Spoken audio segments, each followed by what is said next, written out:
Hi, David Odell with Odell Complete Concrete. Today is our first day on the job site. We're going to be putting the patio on the side yard and a side yard walkway. Also a driveway addition to this one side right here where the ramp's coming down. We have a low boy and we're removing a lot of brick. We're going to remove that lawn there. We're going to go all the way up this side. All this concrete on this side yard's coming out because it's all too high. It's actually higher than the back patio. So that means the water's not going to ever drain out of this yard. It'll go through the house and out the front door first. So we're going to fix that and we're going to lower everything down and make it drain. Also, we found an existing drain system that happens to be tied into the neighbor's drain system as well. It's a shared drain basically. And here it is. There's the drain, the existing. I don't know how deep that pipe is, so I'm kind of skeptical whether or not I can actually extend it to the backyard here and utilize it and still have slope through the drain pipe to the front yard without having to put an entirely new drain and dig it down lower. Which would be difficult because it's shared by the neighbors and a lot of the pipe is actually poured into the foundation of the block wall. And they use an ABS pipe as well. So they use the heavy duty pipe, so that's good. So I really do want to use it.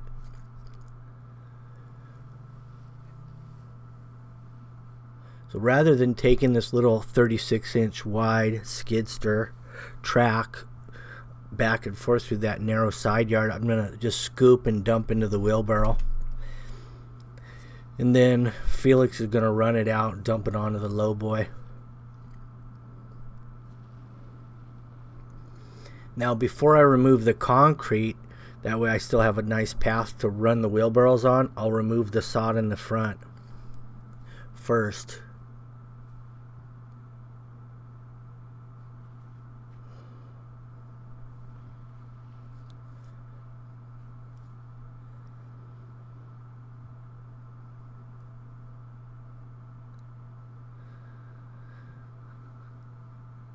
Well, we have about 5 feet from the garage to the block wall here, so that's plenty of space for my tractor to get in here and remove the concrete without hitting the walls.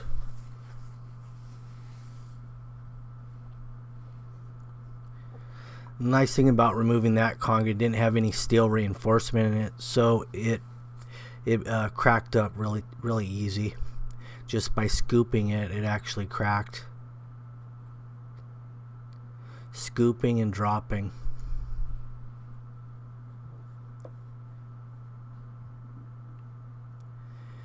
Now, since they had all that brick in here in this backyard, they put a pretty heavy, thick base of sand in here that they used to set the brick in.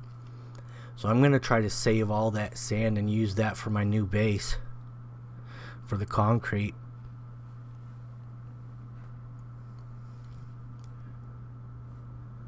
So I have my laser level set up now. Now I'm trying to determine how low the existing pipe is, if the footing of the existing wall is low enough to get concrete, how low can I make my new patio slab, still get coverage over the footing of the wall, and have slope from the existing patio towards the front. All those things have to factor into deciding on your elevations.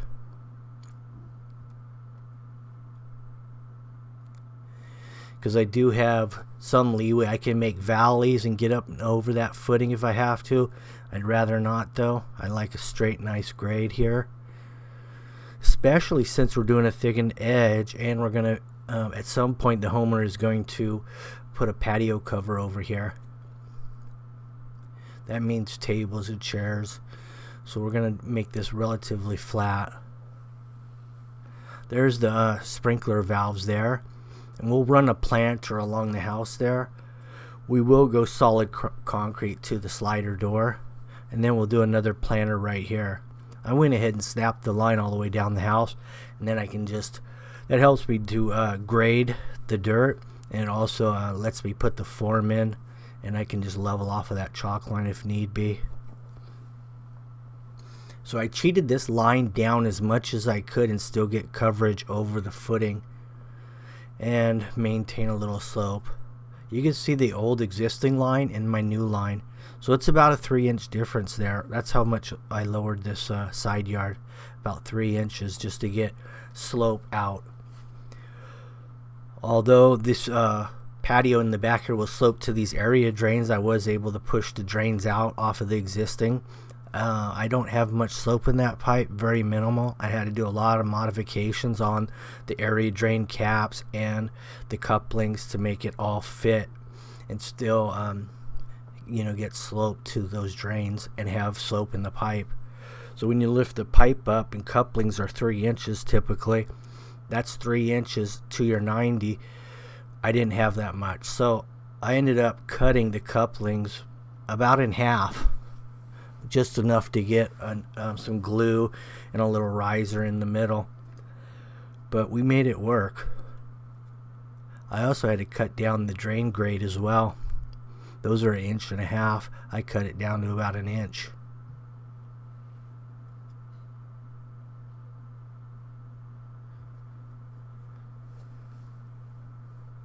So yeah, there's the thickened edge I was talking about where the patio cover will set. And then at some point he may even do a little enclosure like sunroom potentially here.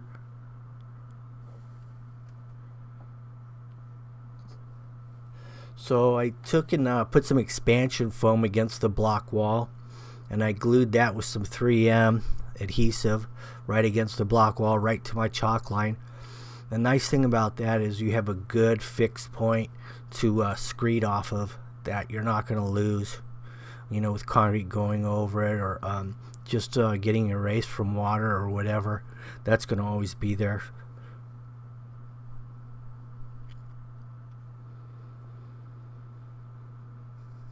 We have a nice sand base here, so it's not going to really compact that well. The best you can do with sand really is just put some water on it.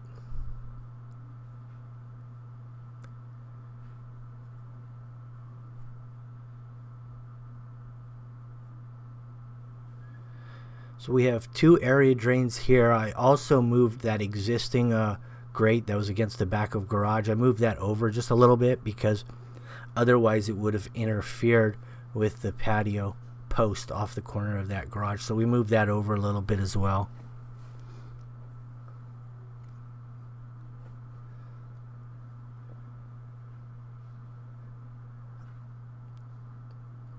So here's your this is your driveway addition in the front of the house. We just drilled, we went every 4 feet, so every other bar we did a drill, and we drove into 3/8 rebar into a 3/8 hole, so they're really tight.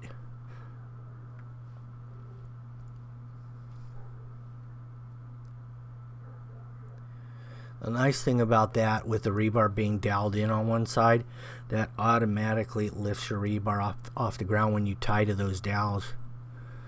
So really you just need some dobies on the far side where you're not doweling that whole mat's in the air.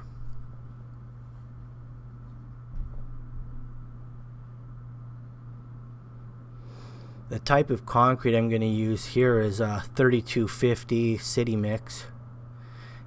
What that means basically is it doesn't have cement substitutes like fly ash, for instance. Also, I'll be throwing a 1/2 pound per yard of my fiber mesh that I happen to have in stock on my storefront, $3.50 a pound. But you notice that overhead screed, that's right on top of the drains. I have a high point in between it at about 7-foot spacing. So my high point is about 14 feet in between the 2 drains, and I've got a high point at 7 feet. And the high point isn't any higher than the sides or the point between the garage and the back and the block wall there. So if the drains were to clog, in other words, the water would still end up flowing out before it actually flooded into the house.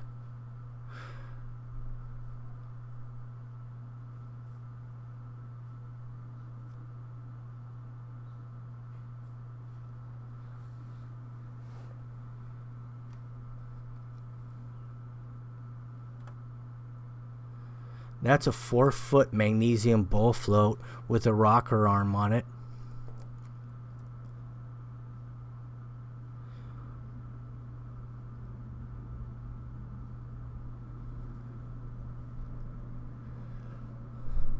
My overhead screed's just riding on wood stake with a 16 duplex nail. That's actually what the 2x4 is setting on, and I'm rodding off the top of that with a little cleat on my rod board.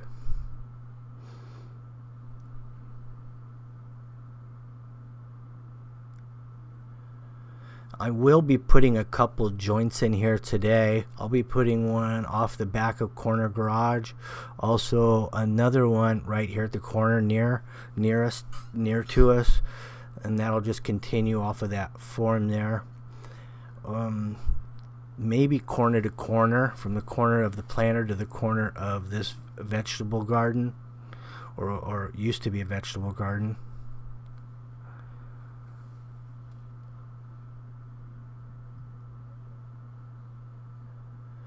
And then what I'll do on the second day, I'll come back in here and I'll saw cut it. And I'll saw cut a joint all the way down the drain. So I'll split this patio right down the middle.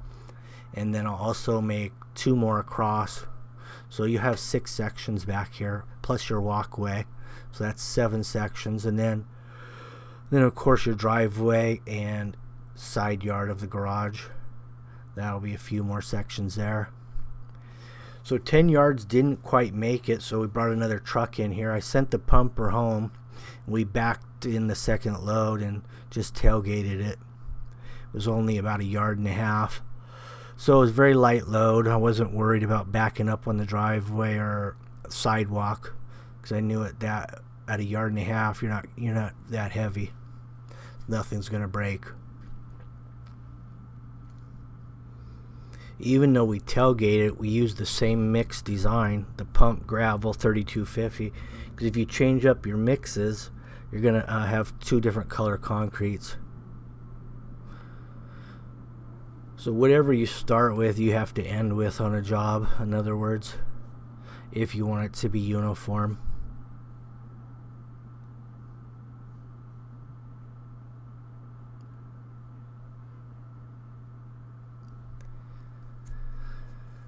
So here's the joint coming off the edge of that farm. We ended up going straight across. Corner to corner would have been okay. Would have been on an angle though, but that's typically how concrete cracks. I ended up cutting off the other corner of that planter the next day. We edged along the wall, right along that expansion foam. Right now I'm just coming down here. This is the second pass on this, and as I'm coming through here on the second pass, I've got the broom with me and I'm brooming it on the way out.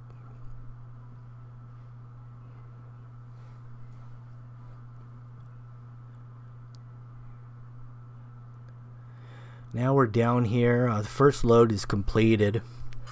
Now we're just getting to that second load, and it was about 20 minutes behind on the dry time, so we hung out a little bit longer. I did pour it a lot stiffer because you don't need it as wet when you're tailgating as opposed to running it through a 3-inch pump hose. Here's your second day on the saw cut layout. Oh, there's my corner to corner right there.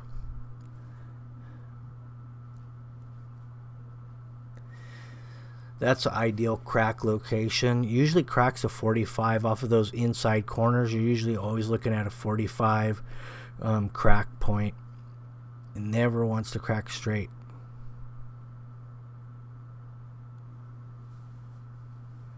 And I'm using my aluminum straight edge for cutting along, and then I use a little piece of plastic bender board to ride my skill saw on. That way I don't scratch the concrete up.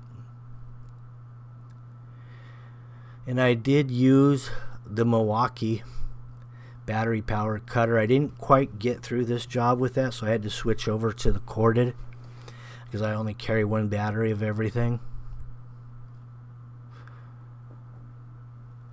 But there it is, and it drains really good. There was no puddles in it. Everything drained as planned. See that saw cut, how clean that is? The reason it is so clean, even though it's just the next morning we cut this, is because the fiber mesh holds it together so you don't get spalling from your diamond blade. If you were to try to cut this without fiber, you'd have chunks missing all along that saw cut. That's the beauty of fiber.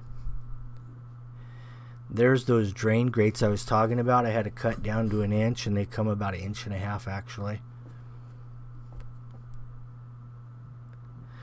Here's the one I moved over, and that's just to pick up condensation from the AC. There's that 45 crack point.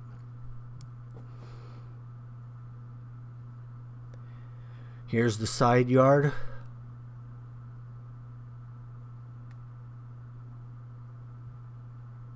And there's your final. Thanks for watching. If you like these kind of videos, make sure you subscribe and hit the like. Stay tuned because we're rolling out some great stuff. Thanks. Bye.